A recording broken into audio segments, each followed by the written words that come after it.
Gentlemen, what are you doing to take care of your mental health? There's actually a silent epidemic going on, if I can say the word, in the world of men's mental health.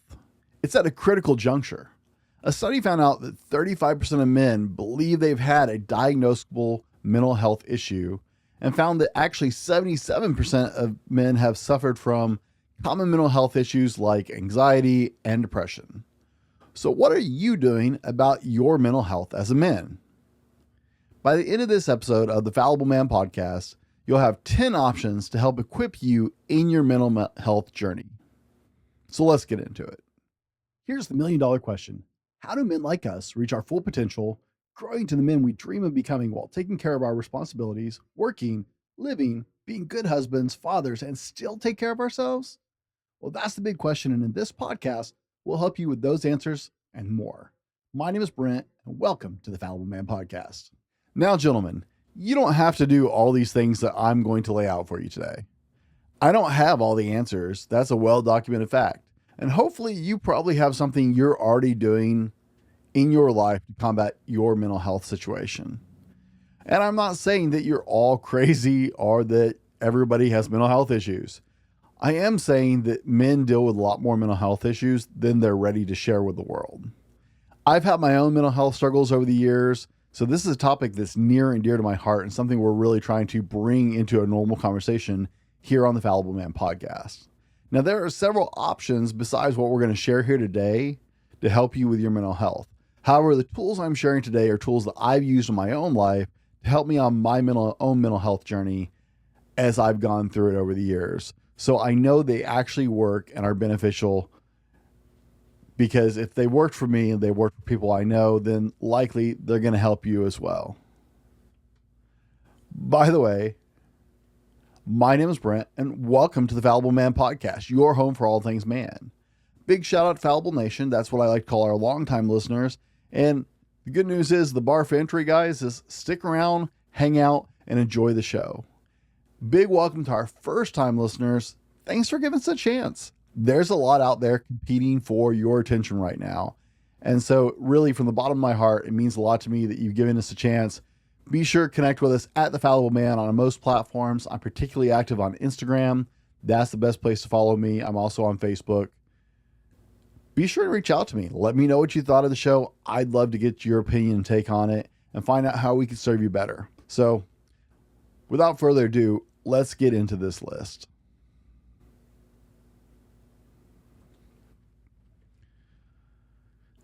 Now, we're going to jump right into it with number one, guys. Get outdoors. Men are connected to nature. Even if you don't realize it, think you are, or feel particularly inclined to outdoor activity, the majority of men find once they start connecting with nature and getting outside, whether that's walking, hunting, fishing, camping, whatever your thing. I'm not saying you have to become like, Bear Grylls, all right? But get out and connect with the outdoors. It becomes a refuge for a lot of men as soon as they actually start experiencing it. It's a very, very solid bet that connecting with the outdoors will help you with your mental health. Number two, get fit. Now, exercise is a natural antidepressant. That's a well-documented fact, but you don't have to become Mr. Olympia, or you don't have to go and win the CrossFit games. Hell, you don't even have to compete in the CrossFit games. Lord knows I don't. Find exercises that you don't mind, or better yet, that you actually enjoy, and get active. Get your diet in check. This is a big step for a lot of men. A lot of us struggle, especially dads. I'm pretty sure the dad bod comes from the fact that we just get sick of throwing good food away, and so we clean our kids' plates all the time. There's a terrifying connection between your gut and your brain, however, that has massive impact on your mental and emotional health. More and more research has proven that sugars, food dyes, a lot of processed foods actually have a direct correlation on your outlook and your mental health and the way you feel, not just physically, but mentally and emotionally as well. So time to get it in check, guys. No more excuses. I'm working on it. I hope you're working on it, but it will make a huge difference in your life. Number three, gentlemen, start walking. I know I'm throwing lots of exercise. No, this is not part of the Get Fit. I'm not talking about like power walking. Maybe you didn't have them like my grandma was into power walking. Even as a little kid, it was hard to keep up with her. I'm not talking about that. I'm talking about walking just everyday walking, okay? And I'm not talking about getting your steps, okay? We know that getting your steps helps with the whole waistline thing or whatever, but walking has been proven to help mental health. Now, we're not talking about the earphones in, jamming out as you train walking. See, and that's why I'm having problems separating this. I'm not talking about walking for work. I'm not talking about walking for exercise. I'm talking about just getting out and walking. Go for a stroll. Go with somebody. Laugh, talk, enjoy the conversation. If you follow me on Instagram, you know I go for walks with my daughter. And I love those times because we have great conversations and we laugh and we joke and we talk about serious things. It's a time for us to connect. Are we racing? No, we're not going as fast as we could. Could we go faster? Yeah. Do we want to? No. We're enjoying getting out and getting some fresh air. So do what my guest, Bodie Aldridge, on the episode earlier this week talked about when we were talking to him. Go walk. Breathe deeply. Listen to the world around you. No headphones. Take in the sunlight. See what there is to be seen. Maybe go with another person and connect with them as you walk and talk. But just walk. I don't understand all the science behind it. I'm not going to pretend I do. But it's incredible what a difference it will make on your mental resilience and your mental state. Number 4, we're not getting woo-woo here, guys, but try this out. Get barefoot. Studies have proven that getting grounded helps with your outlook. The grass between your bare feet, or between your toes and your bare feet, is magical, guys. I'm not going to lie. This is something I really enjoy. And if that term grounded sounds a little woo-woo, like I said, it's not. It's just a really stupid explanation for connecting with the outdoors without something between, right? Grounded literally just means connecting with the ground without something between your feet and the ground. No socks, no sandals, no soles of your shoes, barefoot. It's just a really stupid way to say get barefoot. Now, I don't understand all the science involved with this either. I am not a doctoral candidate or a PhD, or I'm not that guy. I haven't got a lot of science background, but I read a lot of articles. I also know it's been a big boon in my life. I don't know what it is. It is magical to get barefoot on some grass. Now, for me, I live in a place with a really crappy lawn, and so I have to go to like the park because the park has a nice lawn. But walking barefoot on that thick grass has this uncannily incredible effect on my outlook and my emotional well-being. Now, word of warning, be smart where you go barefoot. Like I said, I go to the park because I don't do it in my yard. Stepping on goat heads, thistles, dry cracked hot ground, or dog crap or something else will likely kind of cheat you out of the benefit of going barefoot and trying to connect that way. So be smart about it, but man, find some nice green grass, a golf course, a park, and walk barefoot. I promise you it will have an incredible effect on your mental well-being. Number 5, gents. Dogs may not be a man's best friend, or they might be, depending on your outlook on it. However, they are incredibly good for your mental health. Just the act of petting a dog actually medically, scientifically proven lowers your blood pressure. They're so healthy to have around that we had a resident canine at the nursing home I worked at when I was younger that just lived at the nursing home because having him there, or her actually, it was female, there present was healthy for our aging adults. It was incredible. An animal that truly, fully loves you is always glad to see you no matter what, wants your attention, thinks you're amazing no matter how big of a bum you are or how you treat the animal. Now, I'm not advocating for being a bad pet owner. Take care of the dog. Love the dog. But those big, dumb level mutts that are an absolute pain in the butt sometimes are one of the most incredible investments in your health. It's amazing, guys. I don't always want to love on my dog, but my dog always thinks I'm the best person in the world. And there's something magical about that mentally. Number 6, invest in your sleep. Now, I made no secret of my relationship with companies like MyPillow and GhostBed. And it's because your mind will deteriorate without sleep. We know factually sleep deprivation not only impedes your ability to think clearly and increases the likelihood of bad choices, it actually deteriorates your brain cells. Without sleep, everything else in your life is amplified at such a massive rate that the littlest things become hugely problematic. Lack of sleep crushes your mind. I believe in this so much that I sleep on a ghost bed. I have MyPillow pillows. I have MyPillow body pillows and sheets. Yes, they are sponsors of this podcast, but the reason I wanted to work with them, the reason that I was willing to work with them, is because I can tell you, my audience and listeners, in 100% honesty, that they are one of the better investments I have made in my mental and emotional and physical health over the years. And they have amazing products that I enjoy and I benefit from all the time. And I'm not trying to sell you anything, but investing in my sleep is one of the best things I ever did for myself emotionally, mentally, and physically. Number 7, gentlemen, start a gratitude practice. Gratitude is an incredible thing. Gratitude has this amazing impact on your mental state. It's a natural stress reducer because focusing on gratitude changes the way you look at every other aspect of your life.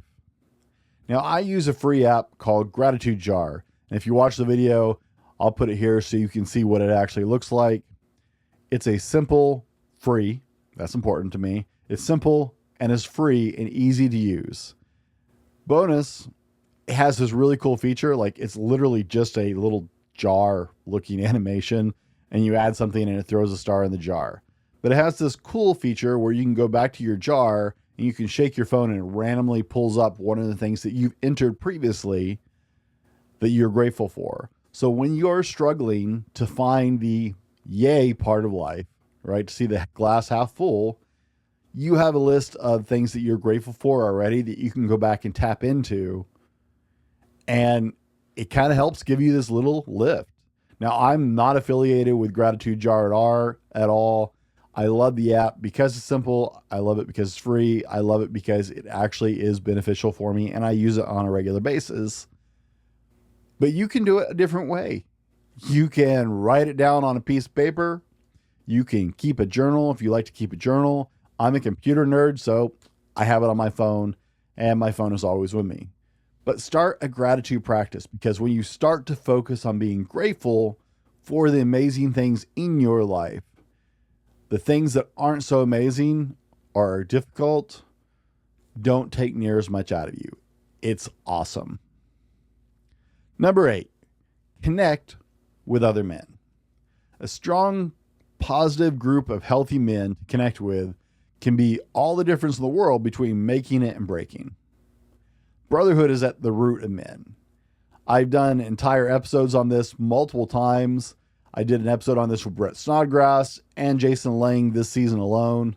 And I'll put links to those shows in the show notes because I'm not going to go deep into that, because I had, between the two of them, like 3.5 hours of conversation specifically about connecting with other men. And we can deep dive on that if that's something you need some help with, because I know I struggle connecting with other men. So if that's something that you need a little more help with or not quite sure how to approach, I've got those links down in the show notes. Check those out. They're great episodes, and you can deep dive on connecting with other men on those episodes. Number 9, gents, start a new healthy hobby or resume an old one. You know, for years, one of my favorite TV shows was NCIS.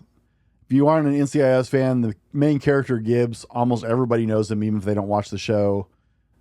Iconic character, and the actor did it for years and years and years and years. But the main character was always hand building a boat in his basement. It was his coping mechanism. And it was a fun little gimmick because, you were always trying to figure out how in the hell he's going to get this boat out of his basement that just has a single door stair drop. But that's, appealing to the men in us, right? How are we logistically working that out? But for Gibbs, who investigated horrible crimes all the time, his boat was not only his coping mechanism to keep him sane and clear with all that horror that he lived with, but it also gave him a place to think and something to do and be passionate about and take pride in. Now, maybe you don't build boats. I know it's a big surprise. I don't build boats. So maybe you don't build boats either. But a shockingly large amount of men have no healthy hobbies at all. It's funny because we used to have hobbies when we were younger. Like most people had some kind of hobby. But life got busy and we grew up and things got difficult and we had responsibilities and things to do. And a lot of us just lost them. Well, guys, it's time to find that old friend of a hobby or maybe start a new one. Because having a healthy hobby, now, when I say healthy hobby, I'm not saying spend all your time gaming. That's a big distraction for men. A lot of men can't balance that. Some men game just fine. Some men, pointing myself here, get lost in it and it's not a good hobby. I'm not saying gaming. I'm not saying soak up in front of the TV. Please don't sit there and binge Netflix all day long. But find a healthy, active hobby. I promise you it will make an incredible difference in your life to have something that you love to do and to work your way through that over and over and over again. Number 10, learn to set boundaries. You cannot be everything to everyone, right? You have problems. Everybody has problems. And the problem is that everybody wants a piece of you. The problem is everybody can't have a piece of you, right? So lots of problems in this concept. But setting boundaries is one of the most powerful things you can do for your mental state. The world is full of takers, people who will take until they bleed you dry if you let them. I always feel bad for incredibly generous people. I try and be generous in my life, but I know people who are generous to a fault, and there are always people around them bleeding them for everything they can get. You need to figure out who and what matters in your life and set a limit on your pool of how much you give to others, right? How much generosity you can afford to give away without it draining you, and set those boundaries. As author, that was a horrible way of saying that. As author Mark Manson said in his book, The Subtle Art of Not Giving a the key to living a good life is not giving a about more things, but rather giving a about things that align with your personal values. Now, I'm all about helping other people, guys. I think it's actually an incredible trait and it's something that you should try and do. But you have to know what your healthy limits are, because you can only pour out so long before it takes away from everything else in your life. So set boundaries, and that will help your mental state in a massive way. Now, gents, I've got a bonus tip. I only intend to give you 10, but I'm going to give you 11. And the bonus tip is try the Mental app. You may have heard me talk about it if you've listened to episodes in the past. If you haven't, I'm still not affiliated whatsoever with this group. I did do an entire episode with the founder of Mental, Anson Whitmore, and I still use this app daily as part of my mental health regimen. It's the first men's mental health app to exist, like aimed specifically, built specifically for you and me. They get us. I knew that when Anson told me the first person he hired was a comedian. I knew he was locked into this and had it down, like he was going the right way. I have been using the Mental app for, I don't know. I'm bad at tracking time for, 9 months, a year, however long it's been. And guys, they've just made it even better as time has gone on. I love what they're doing. It really does help. It is part of my daily mental health routine. It doesn't take a lot out of your day. You can do it as little or as much, and there's lots of different features in it for you to tune in the way that helps you the most. It's not a one size fits all. It's like you have to do this part and then this part. There's different parts of it, all of things that are help your mental health, but that way you can dial it in for what is most effective for you. So I recommend getting into the episode with Anson next, because Anson could deep dive into mental health a lot better than I can. And it was a phenomenal show. So check that out. It will be linked down in the description below. Now, gents, as we're landing this plane, remember that taking care of your mental health is important. It's not just important, it's crucial. The tools we've discussed today are practical steps that you can start taking today to enhance your well-being. Whether it's getting outdoors, starting a gratitude practice, or connecting with other men, each action contributes to your mental resilience. I'm all about actionable takeaways. That's why I want to share these things that I've done in my life that have been beneficial, because any one of them you can end this show and start right now. It doesn't take rocket science. It doesn't take a lot of effort. You can literally start the path on all of them today. So don't forget to click on the link in the show notes and join our mailing list for exclusive content. Just for signing up, you'll receive our free ebook, Foundations of Change. It's packed with insights to further support your journey. Let's prioritize our mental health together. I want to make this conversation normal among men, where we can talk about this without stigma, to make sure we're taking care of our own mental health and we're taking care of our brothers. Stay strong, stay connected, and remember, your well-being matters. In the meantime, be better tomorrow because of what you do today, and we'll see you on the next one. This has been the Fallible Man Podcast, your home for everything man, husband, and father. Be sure to subscribe so you don't miss a show. Head over to www.thefallibleman.com for more content and get your own Fallible Man gear.